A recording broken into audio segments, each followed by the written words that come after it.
Fala, meus queridos! Beleza?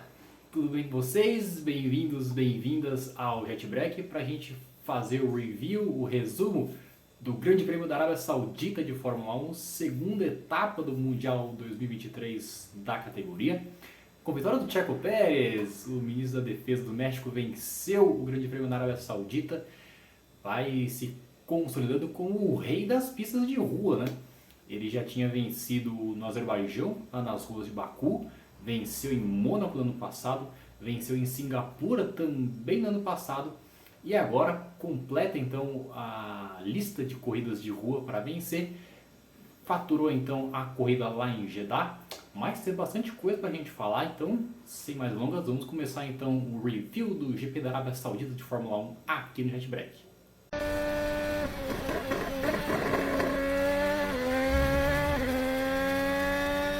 Bom, vamos combinar que a corrida foi nota 5, né? Ou vai nota 6, para dar um gás ali, porque o comecinho da prova até que teve um pouquinho de movimentação. A grande história da corrida era para saber o quanto o Max Verstappen conseguiria reagir e recuperar posições no pelotão.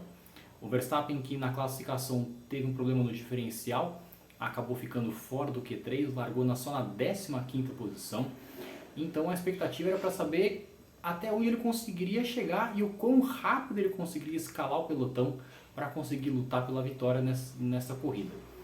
Ele lutou, ele conseguiu recuperar posições, rapidamente ele já conseguiu escalar o pelotão, mas ficou só na 2ª posição, o que comprova também que a Red Bull é de fato aí um carro de outro planeta, pelo menos nesse ano, ou neste comecinho de temporada. O carro da equipe austríaca dominou todas as sessões de treinos livres ao longo desse final de semana lá em Jeddah. O Verstappen ele fez os melhores tempos nas sessões da sexta e do sábado, né, o terceiro treino livre do sábado. Vinha para fazer a pole position com tranquilidade lá no circuito saudita, só que aí então no Q2 teve o seu problema com a transmissão, acabou abandonando o treino classificatório e aí teve que largar só de 15º lugar. E isso acabou dando a oportunidade para o Sérgio Pérez faturar a pole position lá no circuito saudita. Ele já tinha feito a pole no ano passado, tinha boa chance de vencer a prova inclusive em 2022, só que um safety car acabou atrapalhando ele na corrida do ano passado e isso não aconteceu dessa vez. O Pérez teve até uma intervenção no safety car ao longo da corrida, mas o Pérez dominou a corrida por inteiro. Ele só perdeu a liderança na largada, né, em que o Alonso ultrapassou o piloto mexicano. Depois o passeio do piloto do Pérez lá nas ruas de Jeddah foi completo e aí ele faturou a vitória com uma certa tranquilidade até.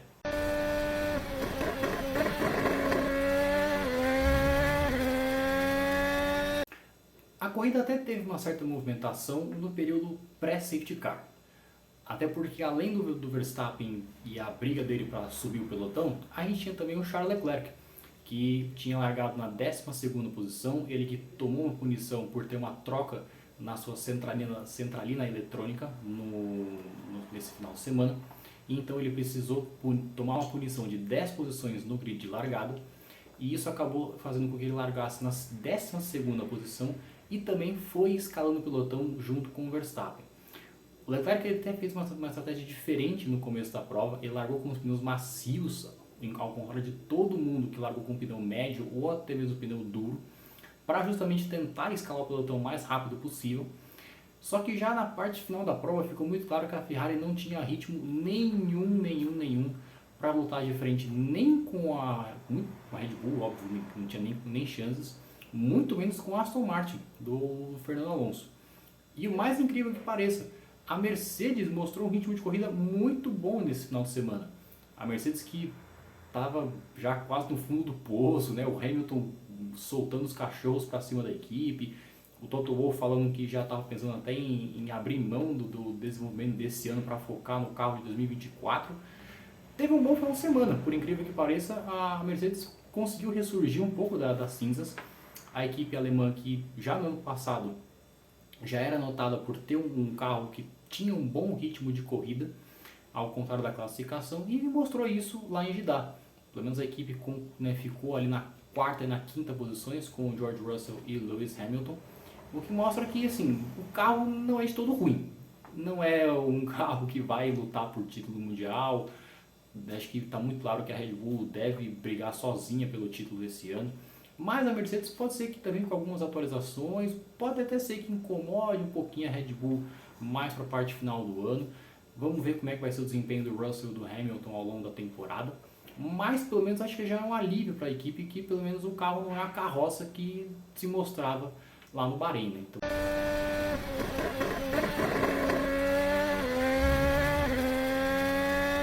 E aí nós tivemos então a grande história da corrida, que foi o nosso querido Fernando Alonso, mais uma vez, né? O espanhol, com a equipe carro da Aston Martin, que realmente mostrou que agora a Aston Martin já não é só simplesmente a melhor do resto, ela vai de fato incomodar a Mercedes, incomodar a Ferrari na luta pelo terceiro lugar no pódio, porque o primeiro e o segundo lugar a gente já sabe que é da Red Bull, só se acontecer algum problema com um dos dois pilotos, o resto vai ser primeiro e segundo os dois, o terceiro lugar vai ser disputado ali entre o resto. E o Alonso, então, que tinha largado na segunda posição na corrida de hoje, logo na largada já ultrapassou o Pérez, aí depois ele tomou, né, foi ultrapassado novamente para ficar na segunda posição, e ali se estabeleceu. O Alonso imprimiu um ritmo de corrida muito, muito, muito bom, se estabilizou na terceira posição logo depois que o Verstappen o ultrapassou depois do safety car, e foi rodando, foi indo. Só que na largada, o Alonso parou o seu carro no grid de largada no lugar incorreto. Você vê na câmera on-board do Carlos Sainz, não estou enganado, que ficou logo atrás do Fernando Alonso, dá para ver que o carro do espanhol está um pouquinho mais para a esquerda da posição ali do grid de largada, e isso acabou gerando para ele uma punição de 5 segundos, que ele cumpriu na sua parada de boxe. Só que qual que foi a parada? Enquanto o Alonso estava parado no box, os mecânicos tinham que esperar 5 segundos sem encostar no carro até fazer a troca de pneus. Só que o macaco que estava na parte de trás do carro do Alonso já estava engatado no carro do espanhol. E isso acabou gerando uma discussão se isso seria punição ou não. Houve então uma discussão ao longo da corrida inteira, e foi se descobrir que só nas voltas finais havia de fato uma investigação em cima do Alonso sobre isso. E aí, logo depois da bandeirada, já da cerimônia de pódio, tudo acontecendo, foi confirmada a punição de 10 segundos para o Alonso, por ele não ter cumprido a punição de maneira correta. Inclusive aconteceu a mesma coisa com o Ocon, lá no GP do Bahrein. Aconteceu a mesma coisa também, que os mecânicos não cumpriram a punição da maneira correta. Só que a Aston Martin então apelou da decisão, conseguiu provar através de imagens, né, de outras punições semelhantes, em que o macaco traseiro já estava engatado em situações iguais a essa, e aí então o Alonso foi agraciado com o cancelamento da punição. Então ele retornou ao terceiro lugar no GP da Arábia Saudita e manteve então o seu histórico de pódios na carreira, conseguiu seu 100º pódio, inclusive o espanhol, neste grande prêmio, o que é um marco, né? E então, já nas 2 primeiras corridas do ano, o Alonso já consegue um pódio nas 2 primeiras corridas, 2 terceiros lugares, o que o coloca na terceira posição no Mundial de Pilotos, o que comprova que a Aston Martin é realmente um carro muito, muito, muito bom e vai incomodar as grandes até o final do ano.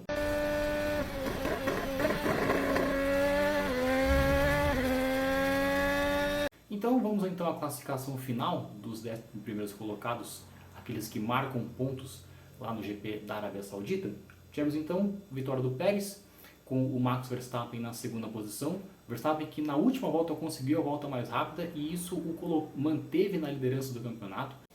Alonso então na terceira posição, George Russell na quarta colocação, Lewis Hamilton na quinta posição, Carlos Sainz na sexta posição, Charles Leclerc na sétima posição, Esteban Ocon na oitava posição e o Pierre Gasly de novo na nona posição, mesma posição que ele ficou lá no GP do Bahrein.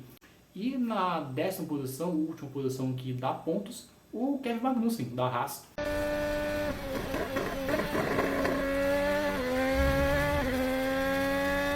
Então bom, minha gente, é isso que a gente tinha que falar de GP da Arábia Saudita, até estendimos até um pouco mais o vídeo porque nem merecia, tá? A corrida foi bem nota 5, nota 6. Tem a sensação de que as corridas desse ano vão ser meio monótonas, viu? Pelo menos neste primeiro terço do campeonato, em que a Red Bull claramente vai dominar todas as corridas, vai vencer boa parte delas. Beleza? Então a gente se vê daqui 2 semanas no GP da Austrália. Dormir para os fracos, corrida no meio da madrugada, e estaremos aqui então para fazer o review do GP da Austrália daqui a 2 semanas. Beleza, minha gente? Obrigado para quem assistiu. Não esquece de se inscrever aqui no JetBreak, já estava esquecendo. Olha aí, já estava esquecendo de avisar vocês. Se inscreve aqui no JetBreak, deixa o like no vídeo, pô, já ajuda pra caramba a gente na divulgação do canal, no crescimento aqui do canal pra gente falar de Fórmula 1 ao longo do ano. Então, a gente se vê no próximo vídeo para falar lá em Melbourne do GP da Austrália. Beleza? Obrigado, minha gente. Aquele abraço. Valeu!